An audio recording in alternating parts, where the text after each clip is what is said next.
किसी परमाणु में किन्हीं दो इलेक्ट्रॉनों की चारों क्वांटम संख्याएं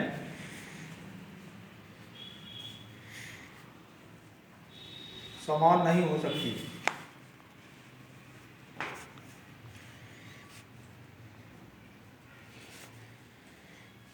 किसी परमाणु में किन्हीं दो इलेक्ट्रॉनों की चारों क्वांटम संख्याएं समान नहीं हो सकती यदि n स्मॉल n यदि n कामा l स्मॉल l कामा स्मॉल m यदि n l m बराबर है तो चौथी क्वांटम संख्या s अवश्य भिन्न होगी। यदि n l m बराबर है तो चौथी क्वांटम संख्या s अवश्य भिन्न होगी। उदाहरण के लिए कार्बन का लीजिए। कार्बन का परमाणु क्रमांक 6। इलेक्ट्रॉनिक विन्यास इस पे दिए तुम बताइए। 1s2 2s2 छवई का 2p2। कार्बन में 4 इलेक्ट्रॉन है। अब पहले इलेक्ट्रॉन की चारों क्वांटम संख्या कोई लगा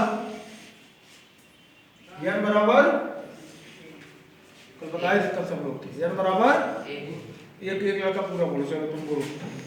n बराबर 1 l बराबर 0 m बराबर 0 s बराबर +1/2 पहला इलेक्ट्रॉन है पहले ऑर्बिटल में बैठे। तो दूसरा इलेक्ट्रॉन कौन लड़का बताएगा।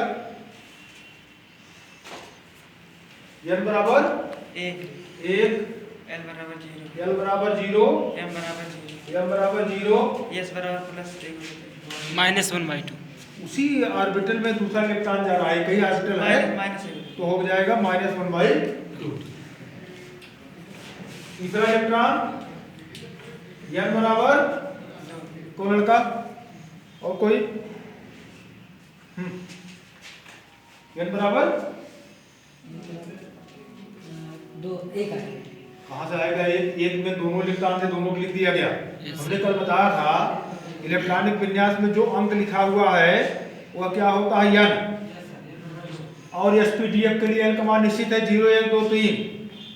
क्या दिक्कत हो रही है। इलेक्ट्रॉन आपको दिखाई पड़ रहा है पहला छिन गया दूसरा छिन गया तीसरा यहाँ चला आया। यहाँ कितना है 2 n बराबर 2 l बराबर अब यहाँ क्या है s है 0 के लिए 0 l बराबर 0 है तो m बराबर 0 s बराबर +1/2 क्योंकि 2s में पहला इलेक्ट्रॉन है। अब चौथा इलेक्ट्रॉन बैठो तो दूसरा कोई n बराबर 2 l बराबर 0 m बराबर 0 s बराबर -1/2। पांचवा इलेक्ट्रॉन कौन बताएगा।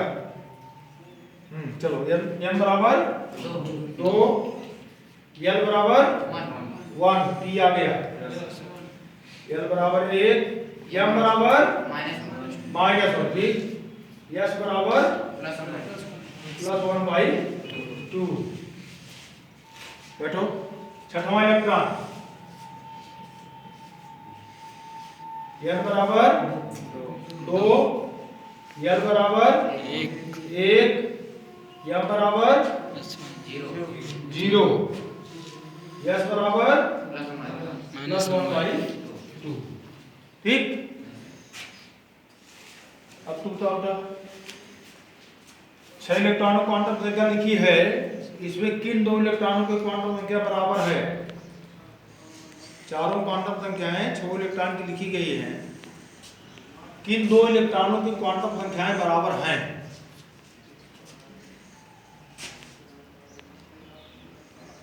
बोलो कोई बराबर है।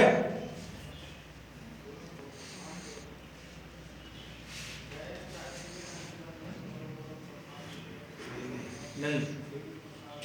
इस प्रकार से किसी एक परमाणु में, एक परमाणु में ये बात हो रही है, किसी एक परमाणु में जितने भी इलेक्ट्रॉन हैं सबकी क्वांटम संख्या लिख दी जाए, उसमें किसी इलेक्ट्रॉन की क्वांटम संख्या किन्हीं दो इलेक्ट्रॉन की क्वांटम संख्या बराबर नहीं होगी। अगर 3 बराबर होगी तो एक क्वांटम संख्या अवश्य भिन्न होगी। यह है पॉली-बोर्जन नियम। ठीक, आप देखिए किसी में कोई भिन्न है। ठीक, तो आइए हुंड का नियम।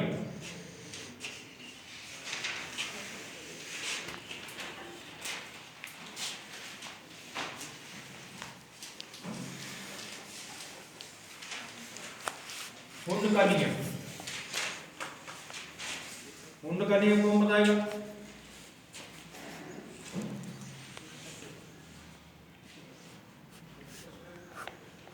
देखिए, जहां तक संभव होता है, जहां तक संभव होता है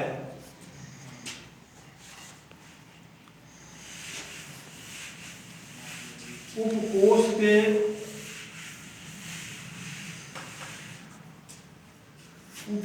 के कक्षकों में,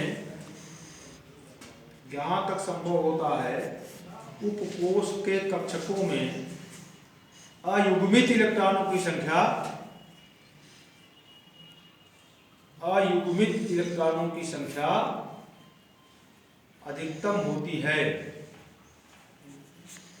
जहां तक संभव होता है उपकोष के ऑर्बिटलों में अयुग्मित इलेक्ट्रॉनों की संख्या अधिकतम होती है। इसे हुंड का नियम कहते हैं। जैसे नाइट्रोजन, परमाणु क्रमांक कितना है? 7। इलेक्ट्रॉनिक विन्यास 1s2 2s2 2s2 2p 2p 2 3। 3 इसे व्यक्त करेंगे 1s2, 2 इलेक्ट्रॉन हो गए। इससे ज्यादा ऊर्जा स्तर आ गया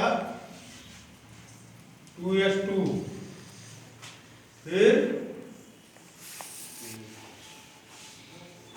2px1 2py1 2pz1।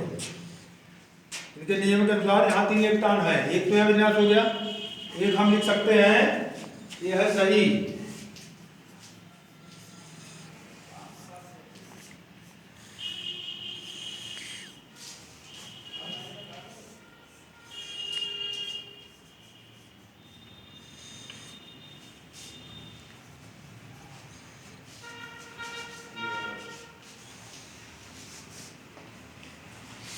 एक इलेक्ट्रॉनिक विन्यास ये है, एक ऑर्बिटल में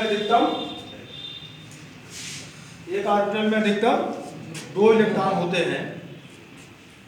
1s2 2s2 2p2 2px2 2py1 इस प्रकार हो गया। लेकिन इनका नियम क्या है? जहां तक संभव होता है, यहाँ हमने पेयर कर दिया, पेयर नहीं करना, यहाँ भी संभव है, एक ऑर्बिटल इसका खाली है। जहां तक संभव होता है अयुग्मित इलेक्ट्रॉनों की संख्या अधिकतम होती है, इसलिए यहाँ पर इसको इसमें कर दिया गया। यहाँ तक संभव है।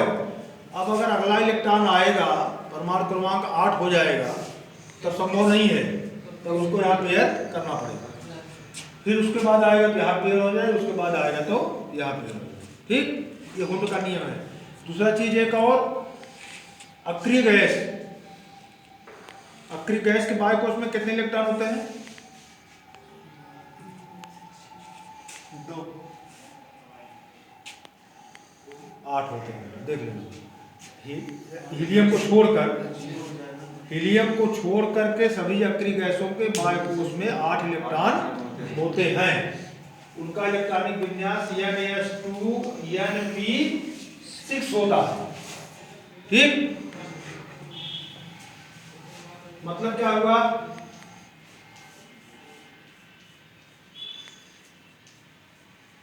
उनके ऑर्बिटल पूर्ण रूप से भरे हुए होते हैं। ठीक, इसलिए अक्रिय गैस में से एक इलेक्ट्रॉन को निकालना निकालने के लिए अत्यधिक ऊर्जा देनी पड़ेगी, क्योंकि इनकी अस्थायी संरचना होती है, इनके बाह्य कोश पूर्ण रूप से भरे होते हैं। सभी तत्व जितने हैं वो अक्रिय गैस की संरचना प्राप्त करना चाहते हैं। ये आएगा जब आप उसमें बंद में आएंगे। सोडियम क्लोराइड कैसे बना? सोडियम के बाह्य कोश में 1 इलेक्ट्रॉन, क्लोरीन के बाह्य कोश में 7 इलेक्ट्रॉन, दोनों अष्टक पूरा करना चाहते हैं।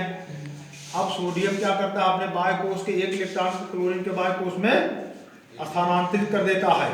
अब सोडियम का कितना हो गया? बाह्य कोश का इलेक्ट्रॉन निकल गया तो 8 हो गया, और क्लोरीन के बाह्य कोश में भी 8 इलेक्ट्रॉन हो गया, एक संयोजक बंद बन गया।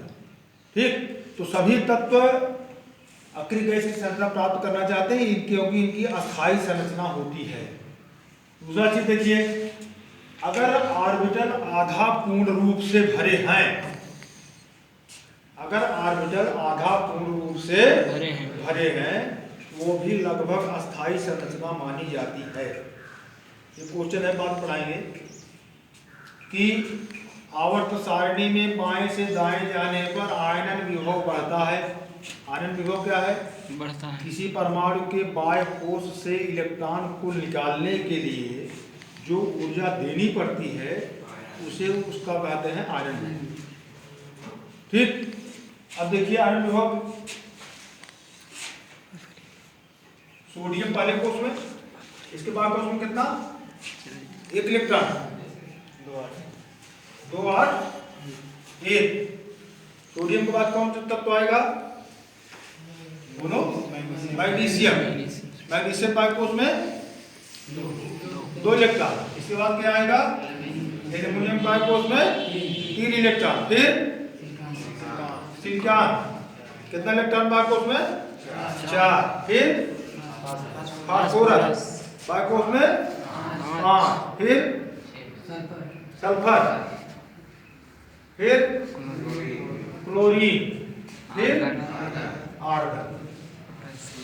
अब देखिए, सोडियम के बाह्य कोश में 1 इलेक्ट्रॉन, उसके पहले के कोश में 8 इलेक्ट्रॉन।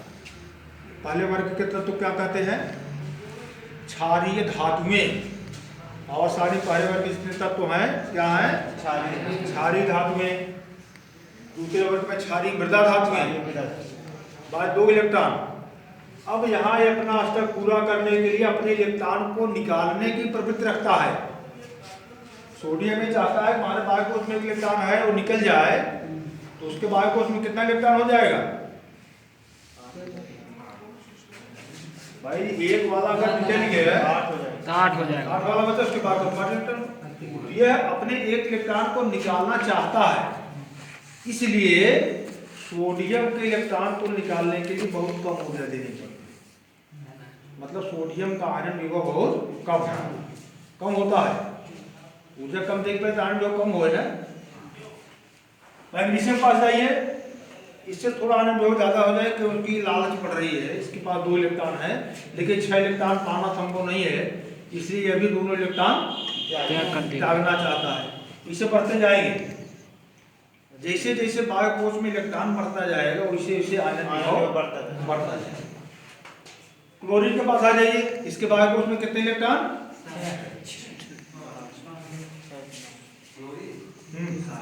7।